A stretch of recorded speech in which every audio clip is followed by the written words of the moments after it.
निरंतर नाम जप, अन्य विचार शून्य हृदय।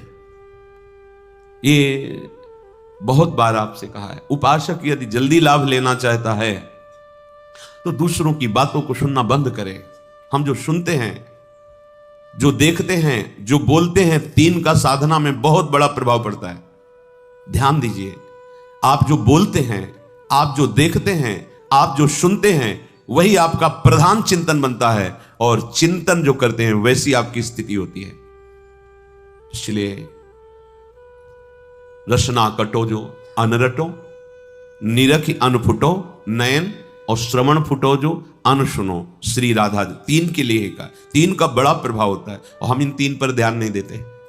जो मन आया वो बोलते गए। धर्म का ज्ञान नहीं, शास्त्र स्वाध्याय नहीं किया, किसी भी बड़े महापुरुष पर टिप्पणी करने में हमें कोई भय नहीं लगता। वाणी से ऐसे अपराध बन जाते हैं कि आगे उठने की गुंजाइश क्या, गिरते ही चले जाओगे। दृष्टि इतनी पार्थिव हो चुकी है, केवल प्राकृतिक, केवल प्रकृति जनित ही चेष्टा हम देख पाते हैं। श्रवणेंद्रिय इतनी मलिन हो गई है कि उसे दिव्य भागवतिक शब्दों का श्रवण करने का भाव ही नहीं आ पाता है। और ये चिदानंद मार्ग है, प्रेम मार्ग है। पहले तो स्वीकार करें कि हम योग्य नहीं हैं, हमारा निर्णय ठीक नहीं है, फिर हम शास्त्र और सदगुरु की निर्णय को स्वीकार करें। हमें खूब पता है कि हमें बहुत ज्ञान है। चाहे जितना तुम्हें ज्ञान हो वो प्राकृतिक ही है। चिदानंद मार्ग का ज्ञान महापुरुषों का सेवन करने से होता है, पढ़ने से भी नहीं होता। पढ़कर दूसरे को सुना दिया, वाहवाही मिलेगी, प्रणाम नमस्कार आदि आदि, पर आपको तत्वबोध नहीं होगा। महाराज युधिष्ठिर जब तीर्थ यात्रा में भ्रमण कर रहे थे तो एक दिव्य ऋषि प्रकट हुए, और उन्होंने कहा कि युधिष्ठिर, चाहे बृहस्पति के समान किसी को ज्ञान हो, पर जब तक वो ज्ञान वृद्ध का सेवन नहीं करता तब तक उसे तत्वबोध नहीं होता। बहुत आनंद मिला इस बात को पढ़ के, और इस पर चिंतन भी हुआ, परम सत्य है। जैसे किसी संत महापुरुषों के पास कभी कोई संत गए और ये प्रश्न किया कि अभी हमारी अमुक भूमिका पे प्रवेश नहीं हुआ, तो पूछते थे किन महापुरुष की सेवा में हो, किसकी सेवा में हो? नहीं, सेवा तो नहीं होगा, नहीं होगा। ये होता ही अनुगत होकर के है। देहाती भाषा में जब गंगा किनारे भ्रमण, कितने वर्ष लंगोटी धोई किस महात्मा की? नहीं है, नहीं होगा। ये तब से नहीं होने वाला। सुन रहे हो ना, ये जो पावन चरित्र सुन रहे हो महापुरुष, ये तब से होने वाला नहीं है। जब तक किसी भगवत प्रेमी महात्मा के अनुगत होकर उनके शासन में आपने साधना नहीं की, उनकी आज्ञा के अनुसार नहीं चले, ये बोध होने वाला नहीं। मोक्ष मूलम गुरु कृपा, ये कृपा से बोध होता है। नायमात्मा प्रवचनेन लभ्या न मेधया न बहुधा श्रुतेन। बहुत सुनने वाले हो, बहुत बोलने वाले हो, बहुत बुद्धिमान नहीं होगा। बिना भगवत प्रेमी महात्माओं के संग का तात्पर्य होता है उनके रंग में रंगने के लिए व्याकुलता होनी, उनके अनुसार चलना। क्यों में उन्हें नित एक धर्मेन संग रंग बढ़त नित नित सरस, नित नित प्रेम अभंग। यह जो कृपा हरिवंश की बढ़िया अवसर मिला है, जीवन को ऐसी महान स्थिति में पहुंचा दो जहां से कभी भ्रष्ट नहीं होना होता। वो अमोघ स्थिति है, सब कुछ खुले नेत्रों से दिखाई देगा। इन्हीं नयनन सब सुख देखें, अपनो जन्म सुफल कर लेखें। इन्हीं नेत्रों से, ऐसे इन्हीं नेत्रों में वो नेत्र प्रकाशित हो जाते हैं, जिसे भगवत रसिक जी कहते हैं, चश्मा नित्य बिहार को दियो बिहारिन मोए। इन्हीं नेत्रों में वो नेत्र प्रकाशित हो जाते, खुले हो या बंद हो, अपने प्राणाराध्य प्रभु को निरखता रहता है। उनकी एक एक चेष्टा देखता रहता है, उनकी एक एक वृत्ति मनोवृत्ति देखता रहता है। प्रभु की मनोवृत्ति, एक एक मन मन की रुचि जान नेह विधि, अपार आनंद। वो आनंद कहीं ब्रह्मा को भी पद में भी नहीं है भाई। इस मृत्यु लोक के सुखों की तो बात जाने दो। एक बार ये जन्म प्रियालाल के चरणों में देते हैं, दृढ़ निष्ठा करके। अब चाहे प्राण चले जाएं, ऐसा कष्ट मिले, चाहे सारा संसार हमें सम्मान दे, दोनों तरफ हमें दृष्टि नहीं डालनी, अपने लक्ष्य की तरफ दृष्टि डालनी। एक क्षण के लिए भी हम प्रभु को ना भूलें। फिर देखो आनंद, देखो कैसा आनंद आता है। इन भोग सामग्रियों के लिए आप परेशान हैं, ये मायाकृत है तो आपके पीछे डोलेंगी। अभी आपको पता नहीं है ना, रहस्य पता नहीं है, इसलिए आप पागल घूम रहे हो इंद्रियजन्य भोगों को संग्रह करने में। अरे ये तो तुम्हारे पीछे डोलेंगे, बाधा रूप से डोलेंगे, तुम्हें बाधा पहुंचाने के लिए। जिनकी तुम आराधना करते हो भोगों की, वो भोग तुम्हारी आराधना में बाधा पहुंचाने के लिए आएंगे। बस विश्वास मान करके राधा राधा को, न कोई बाधा तुम्हें गिरा पाएगी और न कोई विघ्न तुम्हारे मार्ग में तुम्हें रोक पाएगा। ये मन और बुद्धि ने ही हमें बांध दिया भ्रमात्मक माया में। यही हमें जलाते रहते हैं, फंसाते रहते हैं। नाना प्रकार के दुख ना होने पर भी ये दुख देते रहते हैं। मय्येव मन आधत्सो मयि बुद्धिम निवेशय, भगवान का आदेश है। अर्जुन जी के सामने खड़े हैं भगवान। अगर कहे कि आप में सामर्थ्य है, चमत्कार है, तो कर लो, हम जा रहे हैं विषयों का सेवन करने, तब हम मानेंगे। ऐसा सिद्धांत नहीं, इसे मूर्खता कहते हैं। मूर्खता अध्यात्म मार्ग में आरूढ़ नहीं होने देती। यदि आपके अंदर पिपाशा भगवत मार्ग की नहीं है, तो भगवान के समीप रहते हुए भी आप माया जनित बंधन में ही रहेंगे, समीप रहते हुए भी। देख तो रहा है दुर्योधन भगवान के सच्चिदानंद बप्पू को, क्या परिवर्तन हो रहा है। उपदेश भी कर रहे श्री भगवान, तो श्री भगवान से कह रहा है कि आप ऐसा ना समझे कि मैं धर्म को जानता नहीं हूं। धर्म को जानता हूं, पर मेरी रुचि नहीं है, अधर्म में मेरी रुचि है। यदि आपकी वृत्ति भगवत विरोधी आचरणों में सुखपूर्वक विचरने का भाव रखती है, तो कोई आपका परिवर्तन नहीं कर सकता। कहीं भी चले जाओ आप, आपका परिवर्तन आपसे होगा। जब आप विकल होंगे दिव्य रस प्राप्ति के लिए, तो सब संयोग काम करेगा। नहीं तो आपको संतों की कृपा से बड़ा सा बड़ा पद मिल जाए, बड़ी सी बड़ी व्यवस्था मिल जाए। ये सब कल सुना आपने सत्संग में, शास्त्रावाव अर्जुन को भगवान दत्तात्रेय की कृपा से विमान मिला, ऐश्वर्य मिला, सब नष्ट भ्रष्ट हो गया। ये मन और बुद्धि भगवान में जितना हमको प्रयास, ऊर्जा, शक्ति, बल दिया है, हमें अर्पित करना है भगवान में। ये अभ्यास से होता है। आप रात दिन जब इस बात का अभ्यास करेंगे कि आपका मन, आपकी बुद्धि प्रभु में अचल हो जाए, तो हो जाएगी, पक्का हो जाएगी। पर आप अभ्यास नहीं करते। आप सोचते हैं कि कोई ऐसा चमत्कार प्रकट कर दे, तो हम आपको कहते हैं ऐसा कोई चमत्कार नहीं है। शास्त्रों के स्वाध्याय से और संतों के संग से और उनके वचनों की कृपा प्रसाद से ऐसा अनुभव हुआ है। आपको करना होगा। संपूर्ण शास्त्रों में भगवत प्राप्त महापुरुषों की ही वाणी है, और वो अपने निज जनों को सामने ही उपदेश करते हैं। पर वो कहते हैं कि यदि मुझे जानना है, मुझे पाना है, तो तुमको अपना मन समर्पित करना होगा, अपनी बुद्धि समर्पित करनी होगी। यह आपका कार्य है।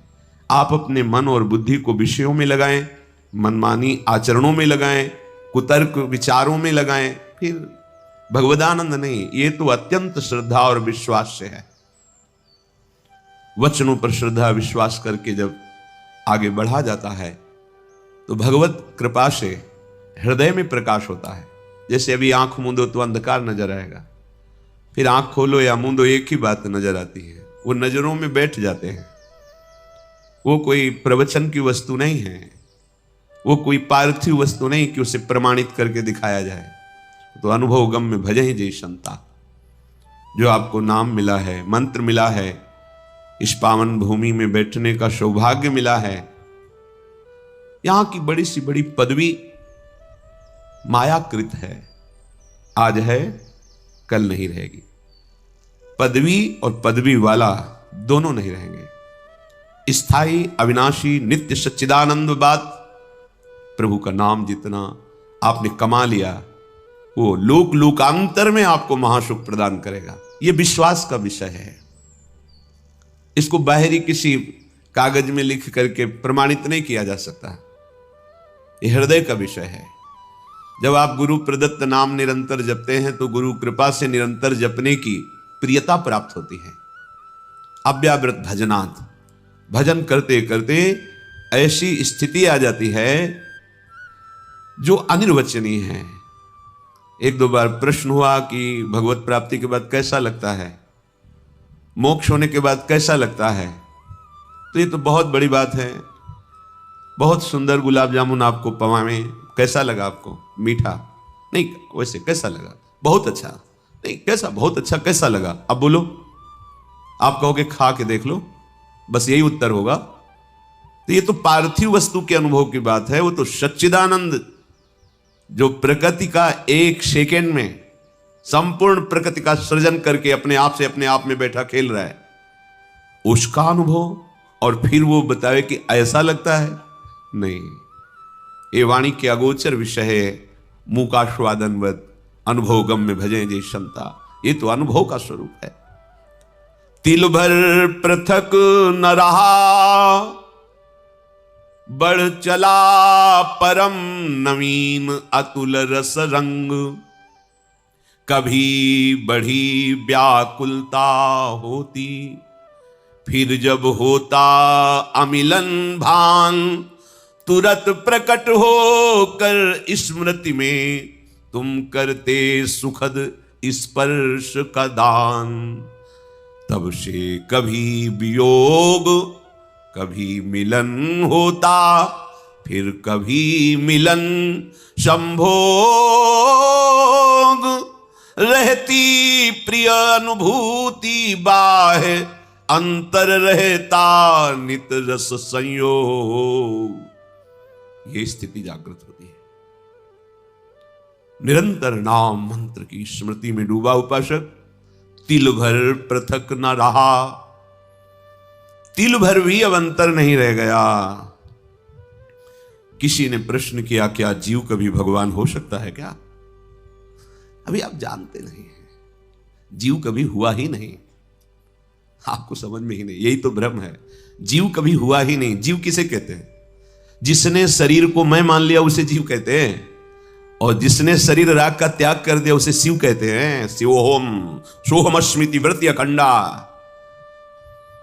कुंडल नाम आकार का हुआ है सोना ही, कंकण नाम आकार का हुआ है सोना ही, हार नाम उसी स्वर्ण का ही है। ये नाम रूप गलित कर दो तो बचा क्या? स्वर्ण ही। तुम्हारा जीव संज्ञक संबोधन शरीराभिमान के कारण है, नहीं तुम शिव स्वरूप ही हो, भगवत स्वरूप। तिल भर पृथक न रहा, तस्मित तंजने भेदा भावात। जो निरंतर भगवत चिंतन में मगन है, जिनका कहीं कोई शरीर भान इंद्रिय सुख नहीं रह गया, उनमें और भगवान में अंतर नहीं। अंतर ना होते हुए भी एक अंतर है। मोरे मन प्रभुवस विश्वासा, और राम ते अधिक राम कर दासा। अधिक राम कर दासा।